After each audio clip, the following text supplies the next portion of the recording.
Samuel Barclay Beckett was an Irish avant-garde novelist, playwright, theatre director, and poet, who lived in Paris for most of his adult life and wrote in both English and French. His work offers a bleak, tragicomic outlook on human nature, often coupled with black comedy and gallows humour. Beckett is widely regarded as among the most influential writers of the 20th century. He is considered one of the last modernists. As an inspiration to many later writers, he is also sometimes considered one of the first postmodernists.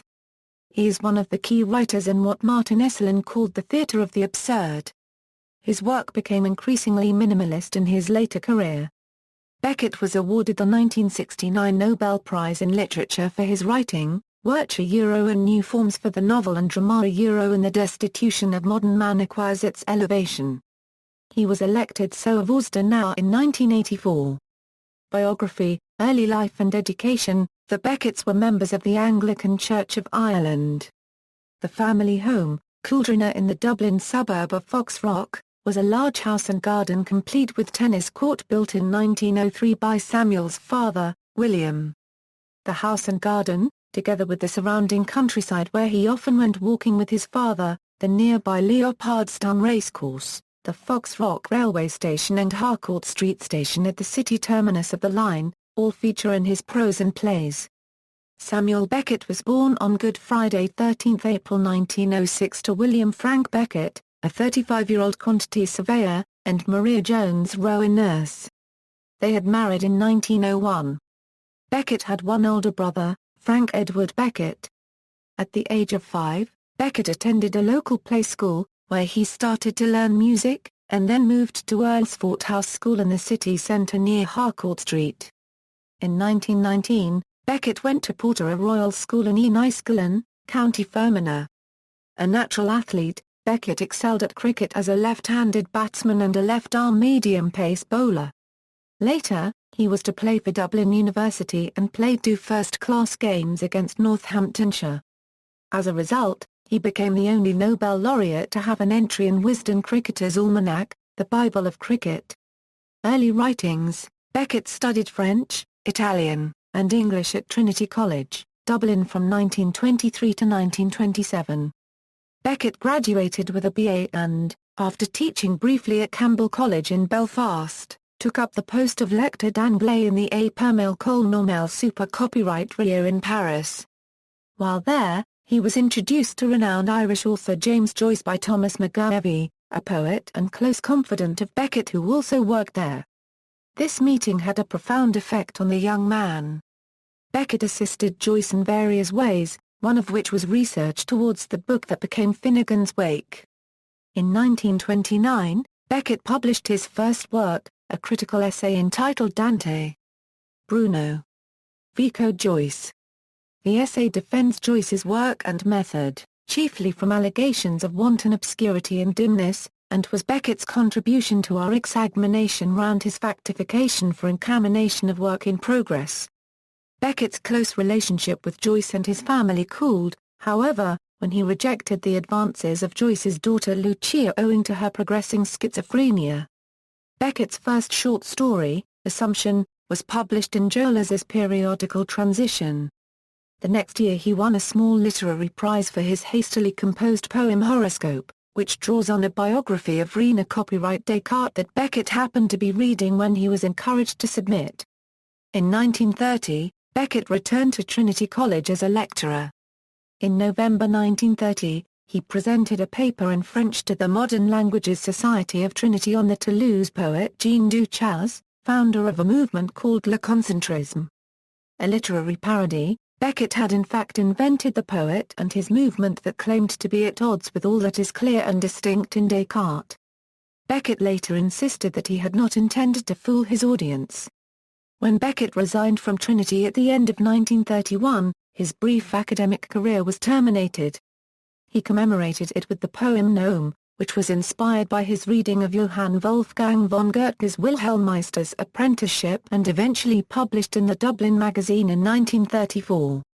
Spend the years of learning squandering, courage for the years of wandering, through a world politely turning, from the loutishness of learning.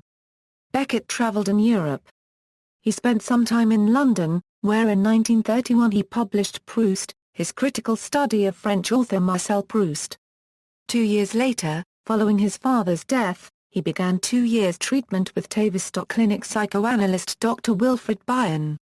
Aspects of it became evident in Beckett's later works, such as What and Waiting for Godot. In 1932, he wrote his first novel, Dream of Fair to Middling Women, but after many rejections from publishers decided to abandon it. Despite his inability to get it published, however, the novel served as a source for many of Beckett's early poems, as well as for his first full-length book, the 1933 short story collection More Pricks Than Kicks. Beckett published essays and reviews, including recent Irish poetry, and Humanistic Quietism, a review of his friend Thomas McGahevy's poems. They focused on the work of McGahevy, Brian Coffey, Dennis Devlin and Blaned Salkeld, despite their slender achievements at the time, comparing them favorably with their Celtic Revival contemporaries and invoking Ezra Pound, T.S. Eliot, and the French symbolists as their precursors. In describing these poets as forming the nucleus of a living poetic in Ireland, Beckett was tracing the outlines of an Irish poetic modernist canon. In 1935, the year that Beckett successfully published a book of his poetry, Echoes, Bones and Other Precipitates, Beckett worked on his novel Murphy. In May, he wrote to McGahevy that he had been reading about film and wished to go to Moscow to study with Sergei Eisenstein at the Gerasimov Institute of Cinematography in Moscow. In mid-1936 he wrote to Sergei Eisenstein and Vsevolod Putuvin to offer himself as their apprentices.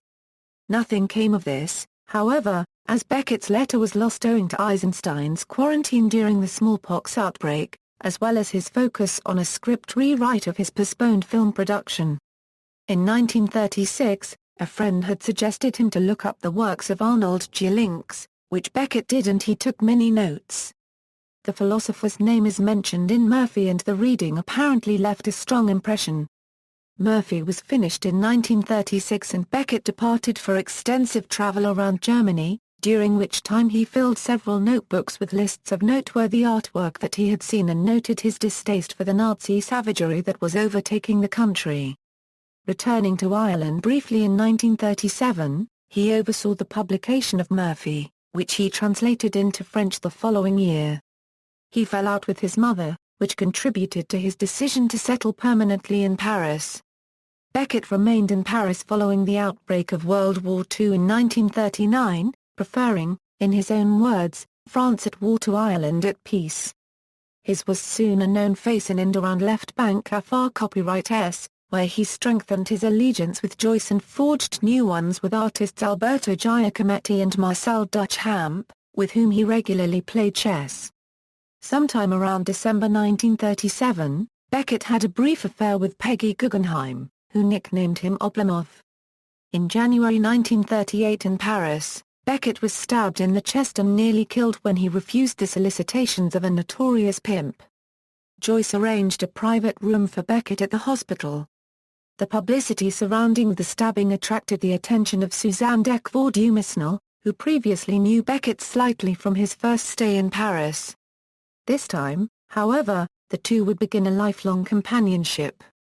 At a preliminary hearing, Beckett asked his attacker for the motive behind the stabbing.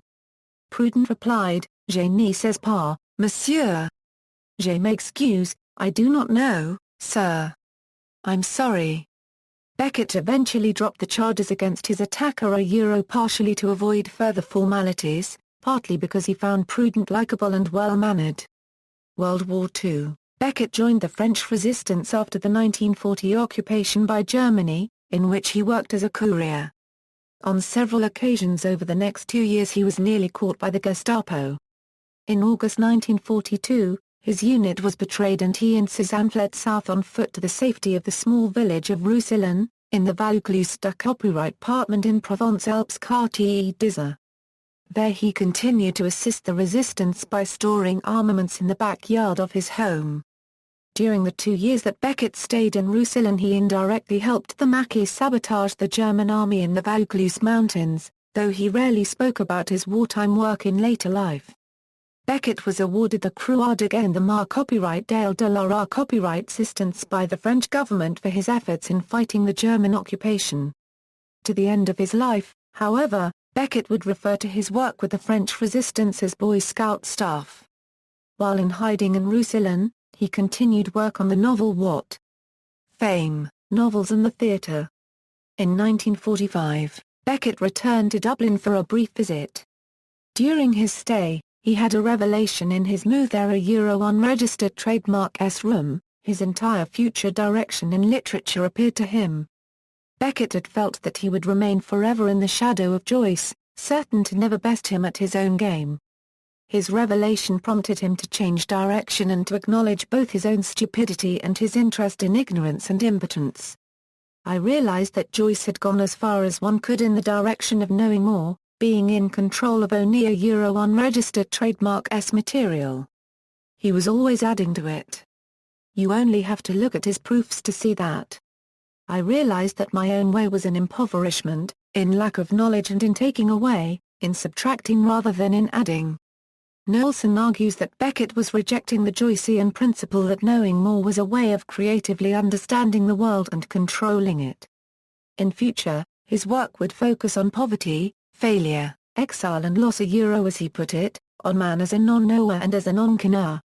The revelation has rightly been regarded as a pivotal moment in his entire career. Beckett fictionalized the experience in his play Krapp's Last Tape. While listening to a tape he made earlier in his life, Krapp hears his younger self say, "Clear to me at last that the dark I have always struggled to keep under is in reality my most." At which point Krapp fast-forwards the tape. Beckett later explained to Nelson that the missing words on the tape are precious ally. In 1946, Jean-Paul Sartre, Euro unregistered trademark S magazine Les Temps Modernes published the first part of ɓɛkɪt, a Euro unregistered trademark S short story suite, not realizing that Beckett had only submitted the first half of the story. Simone de Beauvoir refused to publish the second part. Beckett also began to write his fourth novel, Monsieur et Camille, which was not published until 1970. The novel presaged his most famous work, the play Waiting for Godot, which was written not long afterwards. More importantly, the novel was ɓɛkɪt, a Euro unregistered trademark S first long work that he wrote in French, the language of most of his subsequent works, including the Poinomon trilogy of novels, Molloy, Malone Mute, Malone Dies, L'Innommable, The Unnameable. Despite being a native English speaker, Beckett wrote in French because as he himself claimed it was easier for him thus to write without style. Beckett is most famous for his play En attendant Godot. In a much-quoted article, the critic Vivienne Mercier wrote that Beckett has achieved a theoretical impossibility, a play in which nothing happens, but yet keeps audiences glued to their seats. What's more, since the second act is a subtly different reprise of the first, he has written a play in which nothing happens, twice. Like most of his works after 1947, the play was first written in French with the title En attendant Godot. Beckett worked on the play between October 1948 and January 1949. He published it in 1952 and it premiered in 1953. An English translation appeared 2 years later. Directed by Roger Blin, the play was a critical, popular, and controversial success in Paris. It opened in London in 1955 to mainly negative reviews, but the tide turned with positive reactions from Harold Hobson in the Sunday Times and, later, Kenneth Donan. In the United States, it flopped in Miami and had a qualified success in New York City. After this, the play became extremely popular, with highly successful performances in the US and Germany. It is frequently performed today. Beckett translated all of his works into English himself, with the exception of Molloy, for which he collaborated with Patrick Bowles. The success of Waiting for Godot opened up a career in theatre for its author. Beckett went on to write successful full-length plays, including Fin de Partie, Krapp's Last Tape, Happy Days, and Play. In 1961, Beckett received the International Publishers Fomento Prize in recognition of his work, which he shared that year with Jorge Luis Borges. Later life and death. The 1960s was a period of change for Beckett, both on a personal level and as a writer. In 1961, he married Suzanne in a secret civil ceremony in England. The success of his plays led to invitations to attend rehearsals and productions around the world, leading eventually to a new career as a theatre director. In 1956, he had his first commission from the BBC Third programme for a radio play, All That Fall. He continued writing sporadically for radio and extended his scope to include cinema and television. He began to write in English again, although he also wrote in French until the end of his life. From the late 1950s until his death, Beckett had a relationship with Barbara Bray, a widow who worked as a script editor for the BBC. Nelson wrote of them, "She was small and attractive, but, above all, keenly intelligent and well-read." Beckett seems to have been immediately attracted by her and she to him. Their encounter was highly significant for them both, for it represented the beginning of a relationship that was to last, in parallel with that with Suzanne, for the rest of his life.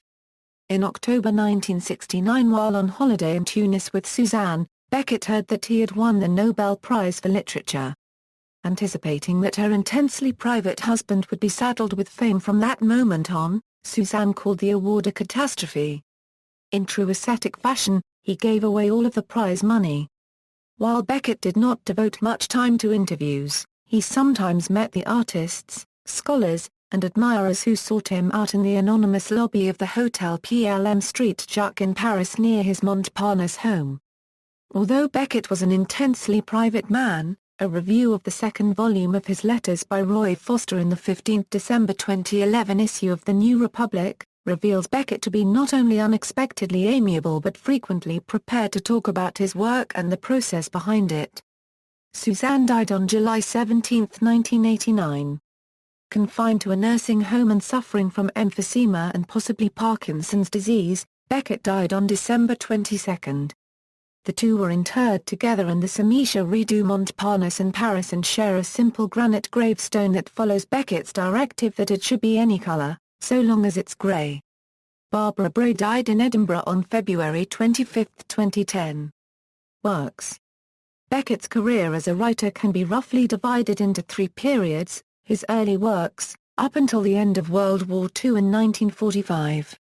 His middle period, stretching from 1945 until the early 1960s, during which period he wrote what are probably his best-known works. And his late period, from the early 1960s until Beckett's death in 1989, during which his works tended to become shorter and his style more minimalist. Early works. Beckett's earliest works are generally considered to have been strongly influenced by the work of his friend James Joyce. They are erudite and seem to display the author's learning merely for its own sake, resulting in several obscure passages. The opening phrases of the short story collection More Pricks Than Kicks affords a representative sample of this style. It was morning and Bellecourt was stuck in the first of the Canti in the Moon. He was so bogged that he could move neither backward nor forward. Blissful Beatrice was there, Dante also, and she explained the spots on the moon to him. She showed him in the first place where he was at fault, then she put up her own explanation. She had it from God, therefore he could rely on its being accurate in every particular. The passage makes reference to Dante's Commedia, which can serve to confuse readers not familiar with the work. It also anticipates aspects of Beckett's later work, the physical inactivity of the character Bellecourt. The character's immersion in his own head and thoughts. The somewhat irreverent comedy of the final sentence. Similar elements are present in Beckett's first published novel, Murphy, which also explores the themes of insanity and chess. The novel's opening sentence hints at the somewhat pessimistic undertones and black humor that animate many of Beckett's works. The sun shone, having no alternative, on the nothing new. What, written while Beckett was in hiding in Roussillon during World War II, is similar in terms of themes but less exuberant in its style. It explores human movement as if it were a mathematical permutation, presaging Beckett's later preoccupation and both his novels and dramatic works with precise movement. Beckett's 1930 essay Proust was strongly influenced by Schopenhauer's pessimism and laudatory descriptions of saintly asceticism. At this time Beckett began to write creatively in the French language. In the late 1930s, he wrote a number of short poems in that language, and their sparseness in contrast to the density of his English poems of roughly the same period, collected in Echoes, Bones and Other Precipitates seems to show that Beckett, albeit through the medium of another language, was in process of simplifying his style, a change also evidenced in what? Middle period. After World War II, Beckett turned definitively to the French language as a vehicle. It was this, together with the revelation experienced in his mother's room in Dublin in which he realized that his art must be subjective and drawn wholly from his own inner world that would result in the works for which Beckett is best remembered today. During the 15 years following the war, Beckett produced 4 major full-length stage plays, En Attendant Godot, Fin de Partie, Krapp's Last Tape, and Happy Days. These plays which are often considered, rightly or wrongly, to have been instrumental in the so-called theatre of the absurd deal in a very blackly humorous way with themes similar to those of the roughly contemporary existentialist thinkers. The term theatre of the absurd was coined by Martin Esslin in a book of the same name. Beckett and Godot were centerpieces of the book. Esslin claimed these plays were the fulfillment of Albert Camus's concept of the absurd. This is one reason Beckett is often falsely labeled as an existentialist. Though many of the themes are similar, Beckett had little affinity for existentialism as a whole. Broadly speaking, the plays deal with the subject of despair and the will to survive in spite of that despair, in the face of an uncomprehending and incomprehensible world. The words of Nell one of the 2 characters in Endgame who are trapped in ashbins, from which they occasionally peek their heads to speak can best summarize the themes of the plays of Beckett's middle period. Nothing is funnier than unhappiness, I grant you that. Yes, it's the most comical thing in the world. And we laugh, with a will, in the beginning. But it's always the same thing. Yes, it's like the funny story we have heard too often, we still find it funny, but we don't laugh anymore.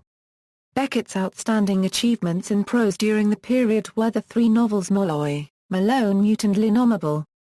In these novels sometimes referred to as a trilogy, though this is against the author's own explicit wishes the prose becomes increasingly bare and stripped down. Molloy, for instance, still retains many of the characteristics of a conventional novel and it makes use of the structure of a detective novel. In Malone Dies, movement and plot are largely dispensed with, though there is still some indication of place and the passage of time. The action of the book takes the form of an interior monologue.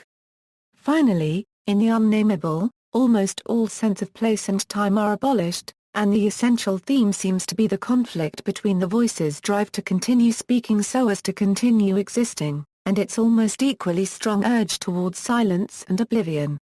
Despite the widely held view that Beckett's work, as exemplified by the novels of this period, is essentially pessimistic, the will to live seems to win out in the end. Witness, for instance, the famous final phrase of The Unnameable, I can't go on, I'll go on. After these 3 novels, Beckett struggled for many years to produce a sustained work of prose, a struggle evidenced by the brief stories later collected as Texts for Nothing. In the late 1950s, however, he created one of his most radical prose works, Comment Kist, and is the first appearance of the novel in any form. This work relates the adventures of an unnamed narrator crawling through the mud while dragging a sack of canned food. It was written as a sequence of unpunctuated paragraphs in a style approaching telegraph's, you are there somewhere alive somewhere vast stretch of time then it's over you are there no more alive no more then again you are there again alive again it wasn't over an era you begin again all over more or less in the same place or in another is when another image above in the light you come to in hospital in the dark following this work. It was almost another decade before Beckett produced a work of non-dramatic prose. How It Is generally considered to mark the end of his middle period as a writer. Late works. Throughout the 1960s and into the 1970s, Beckett's works exhibited an increasing tendency already evident in much of his work of the 1950s towards compactness. This has led to his works sometimes being described as minimalist. The extreme example of this, among his dramatic works, is the 1969 piece Breath, which lasts for only 35 seconds and has no characters. In his theatre of the late period, Beckett's characters are already few in number and the earlier plays are whittled down to essential elements. The ironically titled play, for instance, consists of 3 characters immersed up to their necks in large funeral urns. The television drama A. Joe, which was written for the actor Jack McGowan, is animated by a camera that steadily closes into a tight focus upon the face of the title character. The play Not I consists almost solely of, in Beckett's words, a moving mouth with the rest of the stage in darkness. Following from Krapp's last tape, many of these later plays explore memory, often in the form of a forced recollection of haunting past events in a moment of stillness in the present. They also deal with the theme of the self-confined and observed, with a voice that either comes from outside into the protagonist's head or else another character comments on the protagonist silently, by means of gesture. Beckett's most politically charged play, Catastrophe, which was dedicated to Václav Havel, deals relatively explicitly with the idea of dictatorship. After a long period of inactivity, Beckett's poetry experienced a revival during this period in the ultra-terse French poems of Miltonades, with some as short as 6 words long. These defied Beckett's usual scrupulous concern to translate his work from its original into the other of his 2 languages. Several writers, including Derek Mahon, have attempted translations, but no complete version of the sequence has been published in English. Beckett's prose pieces during the late period were not so prolific as his theatre, as suggested by the title of the 1976 collection of short prose texts Fizzles. Beckett experienced something of a renaissance with the novella company, which continued with Ill Seen Ill Said and Westward Ho, later collected in Ho On. In these 3 closed-space stories, Beckett continued his preoccupation with memory and its effect on the confined and observed self, as well as with the positioning of bodies in space, as the opening phrases of Company make clear, a voice comes to one in the dark. Imagine. To one on his back in the dark. This he can tell by the pressure on his hind parts and by how the dark changes when he shuts his eyes and again when he opens them again. Only a small part of what is said can be verified. As for example when he hears, "You are on your back in the dark." Then he must acknowledge the truth of what is said. In the hospital and nursing home where he spent his final days, Beckett wrote his last work, the 1988 poem, What is the Word? The poem grapples with an inability to find words to express oneself, a theme echoing Beckett's earlier work, though possibly amplified by the sickness he experienced late in life. Collaborators, Jack McGowan. Jack McGowan was the first actor to do a one-man show based on the works of Beckett. He debuted End of Day in Dublin in 1962, revising it as beginning to end. The show went through further revisions before Beckett directed it in Paris in 1970. McGowan won the 1970-71 Obie for Best Performance by an Actor when he performed the show off-Broadway as Jack McGowan in the works of Samuel Beckett. Beckett wrote the radio play Embers and the teleplay A. Joe specifically for McGowan. The actor also appeared in various productions of Waiting for Godot and Endgame, and did several readings of Beckett's plays and poems on BBC Radio. He also recorded the LP, McGowan Speaking Beckett. Billy Whitelaw worked with Beckett for 25 years on such plays as Not I, A. Joe, Krapp's Last Tape, and Footfalls and Rockaby. She first met Beckett in 1963. In her autobiography she describes their first meeting in 1963 was trust at first sight. Beckett went on to write many of his experimental theatre works for her. She came to be regarded as his muse, the supreme interpreter of his work, perhaps most famous for her role as the mouth in Not I. She said of the play Rockaby, "I put the tape in my head. And I sort of look in a particular way, but not at the audience. Sometimes as a director Beckett comes out with absolute gems and I use them a lot in other areas. We were doing Happy Days and I just did not know where in the theatre to look during this particular section. And I asked, and he thought for a bit and then said, inward." She said of her role in Footfalls, "I felt like a moving, musical Edvard Munch painting and, in fact, when Beckett was directing Footfalls he was not only using me to play the notes but I almost felt that he did have the paintbrush out and was painting." Sam knew that I would turn myself inside out to give him what he wanted, she explained. With all of Sam's work, the scream was there, my task was to try to get it out. She stopped performing his plays in 1989 when he died. Jocelyn Herbert, the English stage designer Jocelyn Herbert was a close friend and influence on Beckett until his death. She worked with him on such plays as Happy Days and Krapp's Last Tape at the Royal Court Theatre. Beckett said that Herbert became his closest friend in England. She has a great feeling for the work and is very sensitive and doesn't want to bang the nail on the head. Generally speaking, there is a tendency on the part of designers to overstate, and this has never been the case with Jocelyn. Legacy. Of all the English-language modernists, Beckett's work represents the most sustained attack on the realist tradition. He opened up the possibility of theatre and fiction that dispense with conventional plot and the unities of time and place in order to focus on essential components of the human condition. Václav Havel, John Banville, Aidan Higgins, Tom Stoppard, and Harold Pinter have publicly stated their indebtedness to Beckett's example. He has had a wider influence on experimental writing since the 1950s, from the Beat generation to the happenings of the 1960s and after. In an Irish context, he has exerted great influence on poets such as Derek Mahon and Thomas Kinsler, as well as writers like Trevor Joyce and Catherine Walsh who proclaim their adherence to the modernist tradition as an alternative to the dominant realist mainstream. Many major 20th-century composers including Luciano Berio, Gyar Paragraph R.G.Y. Kurtage, Morton Feldman, Pascal Ducepin, Scott Fields, Philip Glass, Roman Haubenstock Ramati and Heinz Holliger have created musical works based on Beckett's texts. His work has also influenced numerous international writers, artists and filmmakers including Edward Albee, Victor Arica, Paul Auster, J. M. Coetzee, Douglas Gordon, Bruce Norman, Anthony Minghella, and Damien Pettigrew. Beckett is one of the most widely discussed and highly prized of 20th-century authors, inspiring a critical industry to rival that which has sprung up around James Joyce. He has divided critical opinion.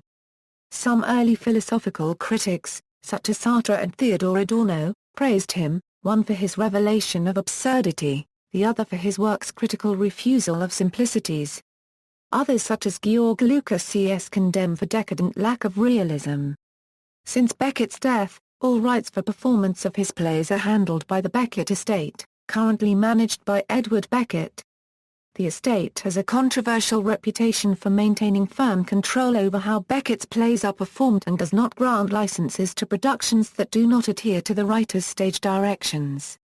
Historians interested in tracing Beckett's bloodline were, in 2004, granted access to confirmed trace samples of his DNA to conduct molecular genealogical studies to facilitate precise lineage determination. Some of the best-known pictures of Beckett were taken by photographer John Minnan, who photographed him between 1980 and 1985 and developed such a good relationship with the writer that he became, in effect, his official photographer. Some consider one of these to be among the top 3 photographs of the 20th century.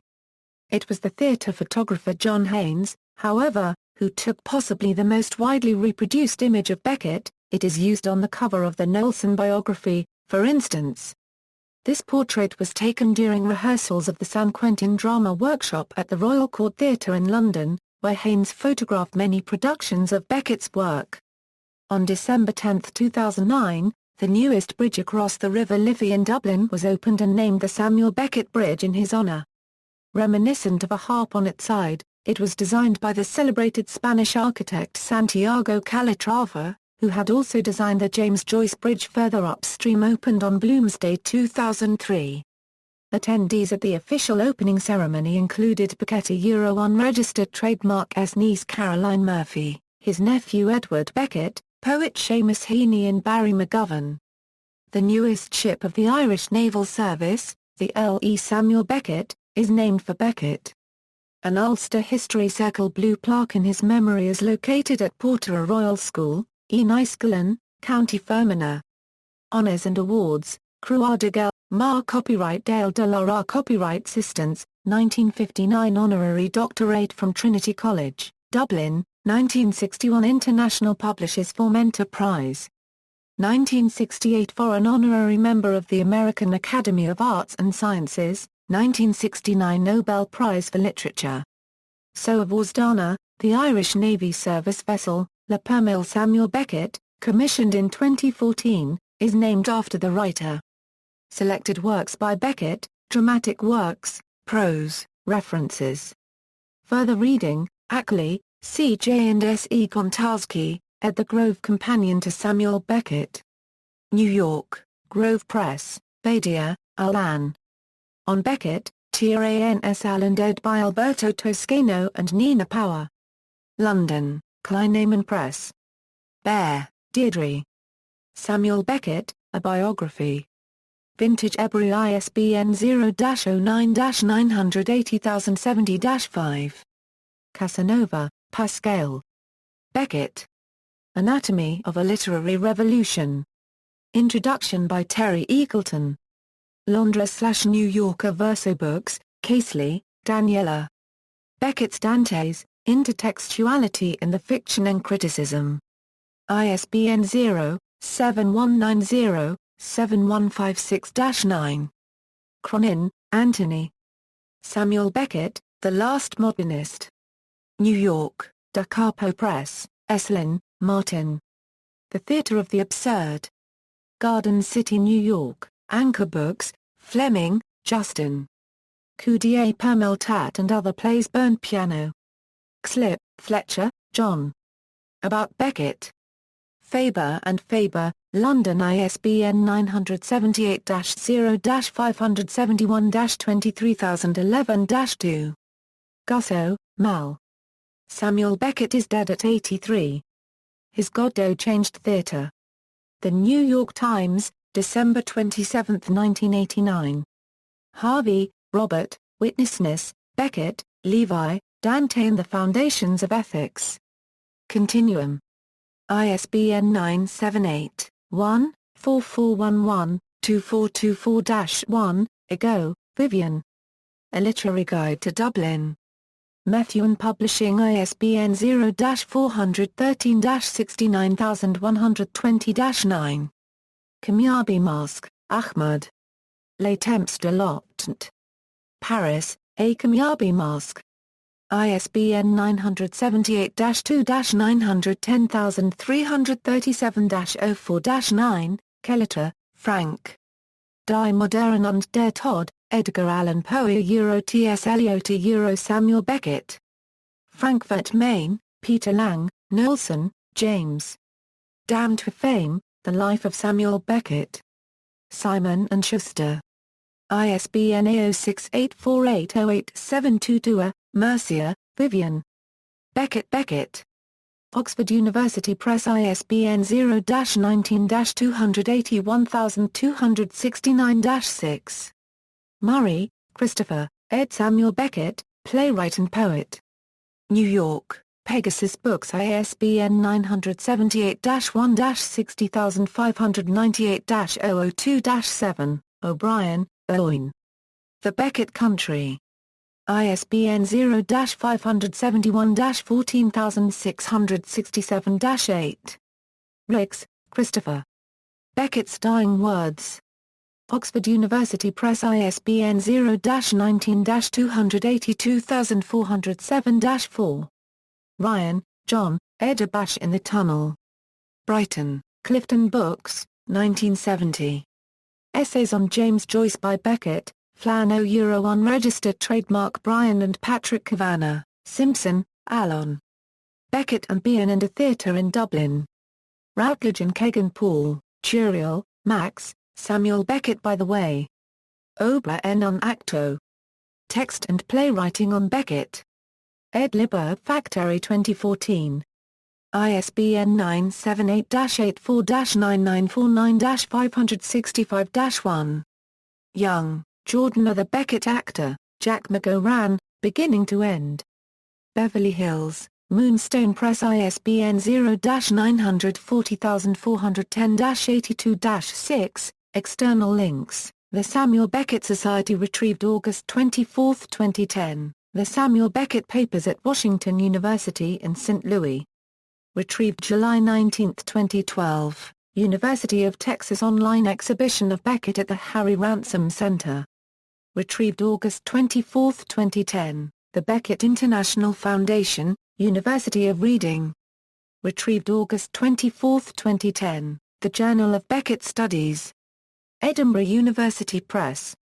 Retrieved August 24, 2010, Nick Mount on Samuel Beckett's Waiting for Godot. Video lecture. University of Toronto. Retrieved August 24, 2010, Dystopia in the Plays of Samuel Beckett, Purgatory and Play. Retrieved October 2, 2012, Nobel Profile, archival material relating to Samuel Beckett listed at the UK National Archives, Portraits of Samuel Beckett at the National Portrait Gallery, London, BBC Radio 4 programme on Samuel Beckett with James Knowlson, listen online, Binchy, Mive. When Beckett Met Binchy. The Irish Times. Retrieved August 22, 2012. Bryce, Eleanor. Dystopia in the Plays of Samuel Beckett, Purgatory and Play. Kuezi, J.M. The Making of Samuel Beckett. The New York Review of Books, April 30, 2009. Retrieved August 24, 2010. Hall, Peter. Godish Mania. The Guardian. January 4, 2003. Retrieved August 24, 2010. Kunkel, Benjamin. Sam I Am a Beckett's Private Purgatories at the Wayback Machine. The New Yorker. August 7, 2006. Retrieved August 24, 2010. Ridgway, Keith. Keith Ridgway considers Beckett's Mercia and Camia. Knowing Me, Knowing You. The Guardian, July 19, 2003. Retrieved August 24, 2010.